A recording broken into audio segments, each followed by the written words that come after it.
કૌશિકભાઈ, આજરોજ પૂજા અર્ચના લગ્નની પહેલાંની વિધિ અને જે હિન્દુ સંસ્કૃતિ પ્રમાણે વેસ્ટર્ન કલ્ચરની પણ હિન્દુ કલ્ચર પ્રમાણે શું મેસેજ? અમે સમાજને મેસેજ આપીએ છીએ કે આ વેસ્ટર્ન કલ્ચરથી દૂર રહી આપણી જે હજારો વર્ષ જૂની પરંપરા છે હિન્દુ સંસ્કૃતિ તેનો સ્વીકાર કરવો જોઈએ. અમે પણ મારી દીકરીના લગ્ન આ હિન્દુ સંસ્કૃતિ મુજબ જ કરવાના છે, જેથી કરી અમે મારી દીકરી અને અમારા જમાઈ બંને ઋષિકેશ ગંગાની આરતી કર્યા બાદ આજે અમદાવાદ ખાતે જગન્નાથ મંદિરે જગન્નાથ દાદાના દર્શન કરીને અને ગાયોને ઘાસચારા ખવડાવીને સાધુ સંતોના આશીર્વાદ લઈને આની અમે શરૂઆત કરીએ છીએ. અને હિન્દુ સંસ્કૃતિ એ આપણી સનાતન ધર્મની સંસ્કૃતિ જ સાચી સંસ્કૃતિ છે એવું અમે સમાજને વિનંતી કરીએ છીએ અને મેસેજ મોકલીએ છીએ. તમારું નામ અને પરિચય? મારું નામ જલ્પા જૈન છે. હું એજ્યુકેશન વાઇઝ સોફ્ટવેર એન્જિનિયર અને MBA કર્યું છે મેં. હું પોતાનો મારો બિઝનેસ રન કરું છું. સાથે સાથે કોઓપરેટિવ બેંકમાં પણ હું મેનેજિંગ ડિરેક્ટર અને એસોસિએશનમાં પણ હું ડિરેક્ટર છું.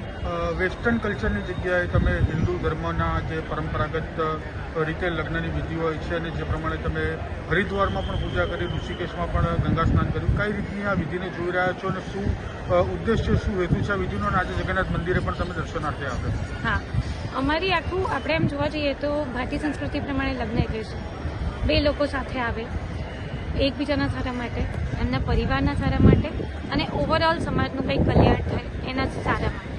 તો અમારો આખો લગ્ન રિલેટેડ વિચાર પણ એ જ હતો કે આપણે જે આજકાલ પ્રી વેડિંગ ચાલે છે તો એ કેવી રીતે હોય આપણી સંસ્કૃતિ પ્રમાણે, કે આપણે આપણા સનાતન ધર્મમાં જે ઇમ્પોર્ટન્ટ જગ્યાઓ છે ત્યાં જઈએ.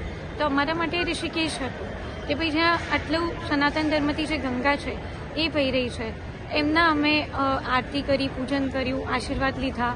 એના પછી ત્યાં સેન્ચુરીઝ ઓલ્ડ ટેમ્પલમાં જઈને અમે એકબીજાને પ્રોમિસીસ કર્યા, સાધુ સંતોના આશીર્વાદ લીધા, દાન કર્યું. આઈ થિંક લગ્ન એ જ છે કે ધર્મ અને દાનનું એક સંગમ, અને એનાથી જ શરૂઆત હોવી જોઈએ. કારણ કે એક પરમનન્ટ વસ્તુની તમે શરૂઆત કરી રહ્યા છો. એ પરમનન્ટ સંસ્કૃતિના હિસાબથી જે ધર્મ આપણો ધર્મ છે એના હિસાબથી હોવી જોઈએ.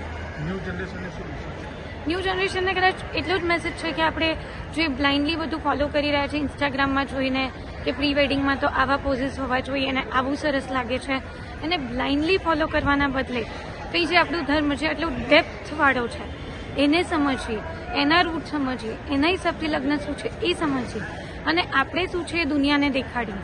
આંધળું અનુકરણ ના કરીએ.